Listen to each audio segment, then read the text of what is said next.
السلام علیکم ورحمۃ اللہ وبرکاتہ۔ اعوذ باللہ السمیع العلیم من الشیطان الرجیم من ہمزہ ونفخہ ونفثہ بسم اللہ الرحمن الرحیم قل ادعوا اللہ او ادعوا الرحمن ایما تدعوا فلہ الاسماء الحسنى ولا تجہر بصلاتک ولا تخافت بها وابتغ بین ذلک سبیلا وقل الحمد لله الذي لم يتخذ ولدا ولم يكن له شريك في الملك ولم يكن له ولي من الذل وكبره تكبيرا۔ اے محمد عربی صلی اللہ علیہ وسلم، آپ لوگوں سے کہہ دیجئے کہ اللہ کہہ کر پکارو یا رحمان کہہ کر پکارو، جو نام بھی تم پکارو گے اس کے سب نام ہی اچھے ہیں۔ اور اے محمد عربی صلی اللہ علیہ وسلم، آپ اپنی نماز نہ زیادہ بلند آواز میں پڑھیے نہ بالکل آہستگی کے ساتھ پڑھیے، بلکہ اس کے درمیان کا اوسط درجے کا لہجہ اختیار کیجیے۔ اور اے نبی صلی اللہ علیہ وسلم، آپ کہہ دیجئے کہ ہر طرح کی تعریف اس اللہ کے لیے لائق اور سزاوار ہے جس نے نہ کسی کو بیٹا بنایا، نہ بادشاہی میں اس کا کوئی شریک ہے، نہ ہی کمزوری اور ناتوانی کی وجہ سے اس کا کوئی مددگار ہے، اور اسی کی خوب خوب بڑائی بیان کیجیے۔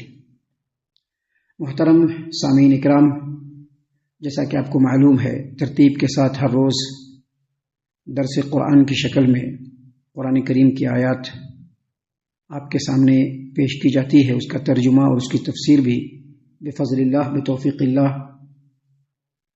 آپ کے سامنے پیش کی جا رہی ہے۔ اسی سلسلے کی ایک کڑی ہے، اور آج آپ کے سامنے ترتیب کے ساتھ سورہ بنی اسرائیل کی آخری دو آیات تلاوت کی گئی، یعنی آیت نمبر 110 111۔ یہ دو آیات آپ کے سامنے تلاوت کی گئی بفضل اللہ بعون اللہ بتوفیق اللہ۔ دونوں آیتوں کا ترجمہ بھی آپ تمام کی خدمت میں پیش کیا گیا۔ سامعین کرام، اللہ تبارک و تعالیٰ نے فرمایا آیت نمبر 110 میں، قل ادعوا اللہ او ادعوا الرحمن، اے محمد عربی صلی اللہ علیہ وسلم، آپ لوگوں سے کہہ دیجئے کہ چاہے آپ اللہ کہہ کر کے پکاریے یا رحمان کہہ کے پکاریے، فلہ الاسماء الحسنى، اسی کے سبھی نام اچھے ہیں۔ سامعین کرام، یہاں پر ایک بات سمجھ لیجئے کہ ہر آدمی کا ایک ذاتی نام ہوتا ہے اور کچھ صفاتی نام ہوتے ہیں۔ مثلا ایک آدمی اگر اس کا نام عبد الغفور ہے تو ہو سکتا ہے کہ وہ حافظ ہو، وہ عالم ہو، تو حافظ اور عالم، یا وہ جو کام کرتا ہے وہ کام کرنے کا نام، جیسے درزی ہے، یا اسی طرح سے جو ہے کارپینٹر ہے، تو یہ اس کے صفاتی نام ہوتے ہیں۔ اور اس کا جو ذاتی نام ہوتا ہے، جیسا کہ عبد الغفور، اس کا ذاتی نام ہے۔ ویسے ہی اللہ تبارک و تعالیٰ کے ذاتی نام بھی ہیں اور صفاتی نام بھی ہیں۔ اللہ تبارک و تعالیٰ کا ذاتی نام اللہ ہے، جیسا کہ سبھی کو معلوم ہے، لیکن یہ معلوم کر لیجئے کہ اللہ تبارک و تعالیٰ کے دو ذاتی نام ہیں، پہلے نمبر پر اللہ اور دوسرے نمبر پر رحمان۔ لہذا رحمان کا جو لفظ ہے وہ صفات کے طور پر بھی دوسروں کے لیے استعمال نہیں ہو سکتا ہے۔ اب جیسے رحیم، یہ اللہ کا صفاتی نام ہے، لیکن صفت رحمت بندوں کے اندر بھی ہوتی ہے، اور اس کے لیے رحیم کا لفظ استعمال ہوگا۔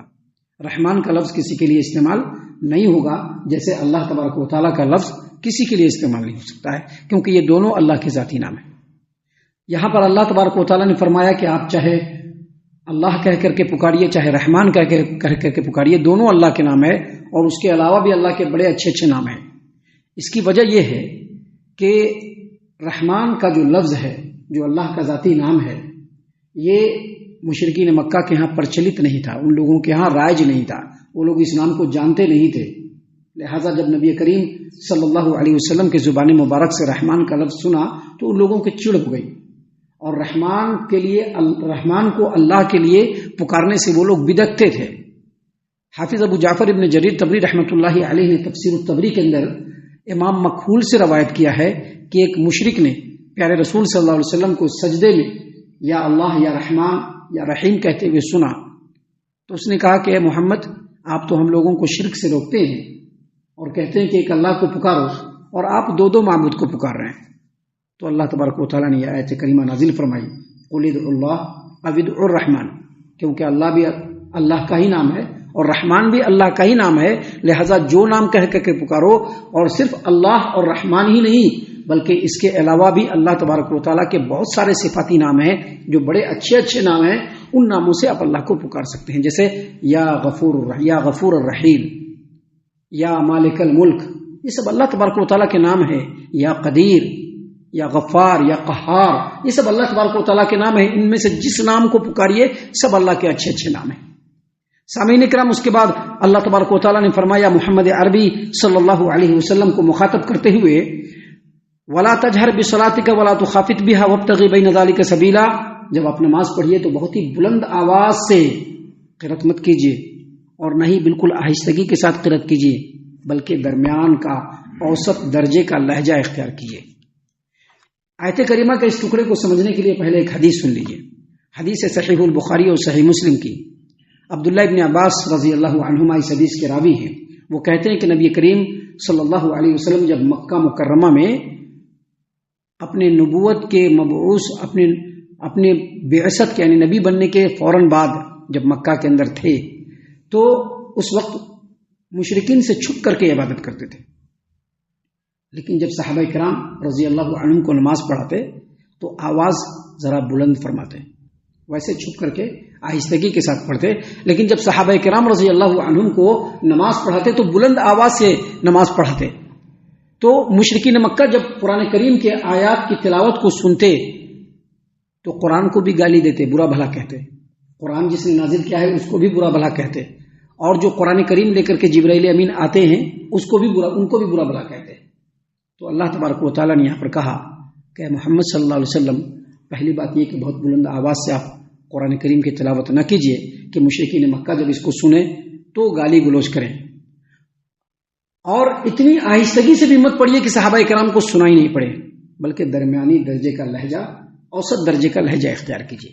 لیکن یہاں پر سن لیجیے اس آیت کریمہ کی تفسیر میں حافظ ابو جعفر ابن جریر تبری رحمۃ اللہ علیہ نے تفسیر التبری میں امام ضحاک سے، اور انہوں نے عبداللہ ابن عباس رضی اللہ عنہما سے اسی روایت کو نقل کیا ہے، اور بعین ہی یہی لفظ انہوں نے نقل کیا ہے.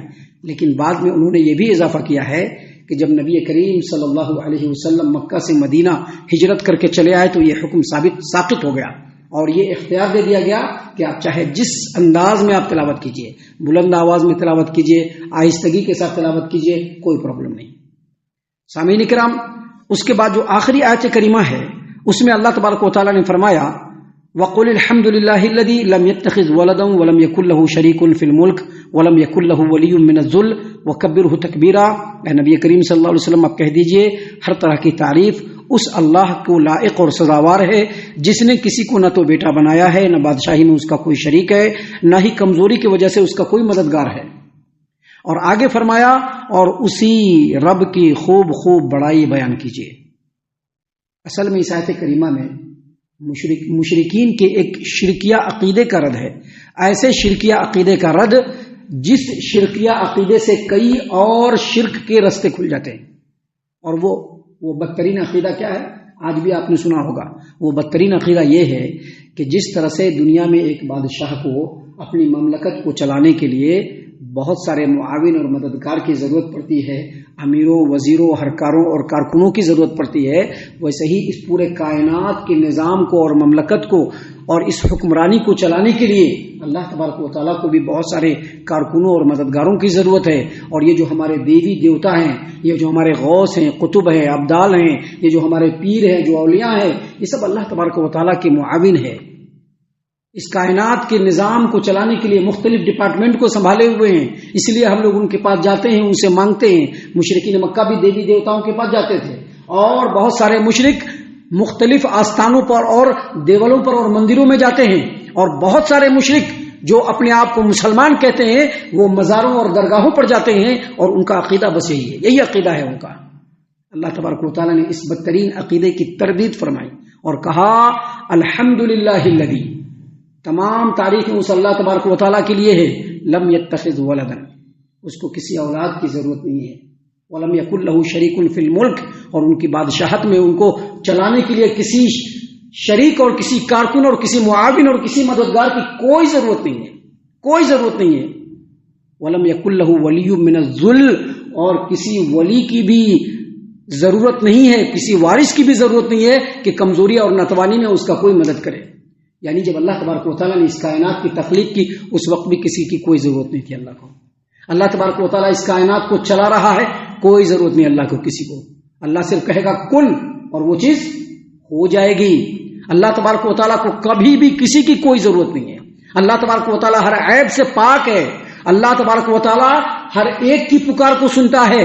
کوئی نزدیک سے پکارے تبھی اللہ اس کو سنتا ہے، کوئی دور دراز سے پکارے تبھی اللہ اس کو سنتا ہے، کوئی بلند آواز سے پکارے اللہ اس کو بھی سنتا ہے، اور کوئی اپنے جی میں پکارے اللہ اس کو بھی سنتا ہے. اللہ تبارک و تعالیٰ تو دلوں کے بھید کو جانتا ہے، آنکھوں کی خیانت کو جانتا ہے، دلوں میں اٹھنے والے وسوسوں کو اللہ جانتا ہے. اللہ کے پاس بے شمار اور لاتعداد خزانے ہیں جس کا کوئی شمار نہیں، اور اللہ تعالیٰ اپنے بندوں کے اوپر اس کو لٹاتا رہتا ہے، بانٹتا رہتا ہے، اس میں کوئی کمی نہیں ہے. بندہ مانگے اور مانگنے کے انداز سے مانگے اللہ اس کو ضرور دینے والا ہے. اللہ کا کوئی شریک نہیں. اس لیے اللہ تبارک و تعالیٰ نے فرمایا وَكَبِّرْهُ تَكْبِيرًا، جو رب ایسا ہے اس کی بھرپور بڑائی بیان کیجیے. اور یاد رکھیے جس کے اندر یہ صفت ہوگی وہی اصل میں معبود ہوگا. سامعین کرام، یہاں پر یہ سورت کریمہ مکمل ہوتی ہے. آپ نے اس سورت کریمہ کے آغاز کو سنا ہوگا. اللہ نے فرمایا سبحان الذی اسری بعبدہ. سبحان یعنی تسبیح سے اس سورت کریمہ کا اللہ نے آغاز فرمایا. تسبیح سے ہی اس سورت کریمہ کا اللہ نے آغاز فرمایا. اور تسبیح کا مطلب یہ ہے کہ اللہ تبارک و تعالیٰ کو ہر طرح کے عیب اور نقوص سے، ہر طرح کے عیب اور نقص سے اللہ تبارک و تعالیٰ کو پاک کر کے اللہ کی تعریف کو بیان کرنا، اس کو کہتے ہیں تسبیح. آخر جب اس صورت کریمہ کو اللہ نے ختم فرمایا، مکمل فرمایا، تو وہاں پر اللہ نے یہ فرمایا کہ تمام تعریف اس اللہ تبارک و تعالیٰ کے لیے ہے جس اللہ تبارک و تعالیٰ کا کوئی شریک نہیں. نہ اس کو اولاد کی ضرورت ہے، نہ شریک کی ضرورت ہے، نہ کسی معاون مددگار کی ضرورت ہے. اللہ ہر عیب سے پاک ہے. یہ اصل میں فصاحت و بلاغت کا انتہائی کمال درجہ ہے کہ اس صورت کریمہ کو جب شروع کیا اللہ کی تعریف اور تنزیہ کے ساتھ شروع کیا. جب اس صورت کریمہ کو اللہ نے مکمل فرمایا، یہاں پر بھی اللہ تبارک و تعالیٰ نے تمام عیوب سے اللہ کو پاک فرمایا. یہ اللہ تبارک و تعالیٰ کے اس کلام کے انتہائی فصاحت و بلاغت کے کمال کی زبردست دلیل ہے. ہم اللہ کی تعریف بیان کرتے ہیں، اسی کے سامنے سجدہ ریز ہوتے ہیں، اسی سے اپنے گناہوں کی مغفرت طلب کرتے ہیں. اللہ تعالیٰ ہم تمام کو ان تمام باتوں کے اوپر خوب غور و فکر اور تدبر کرنے کے ساتھ ساتھ اللہ تعالیٰ ہم تمام کو اللہ اور اس کے رسول صلی اللہ علیہ وسلم کا مطیع و فرما بردار بنائے. آمین. اللہ تعالیٰ ہم تمام کو صحیح معنوں میں پکا سچا مومن مسلمان بنائے، اللہ اور اس کے رسول صلی اللہ علیہ وسلم کی اطاعت و فرما برداری کرنے والا بنائے، صحابہ کرام رضی اللہ عنہم کے طریقے پر چلنے والا بنائے، جنت الفردوس میں جگہ عطا فرمائے. اے اللہ ہم تمام کو جہنم سے پناہ دے. اے رب العالمین ہم تمام کو جہنم سے پناہ دے. اے مالک الملک ہم تمام کو جہنم سے پناہ دے. آمین یا رب العالمین. وما علینا الا البلاغ المبین. الذي نزل الفرقان على عبده ليكون للعالمين نذيرا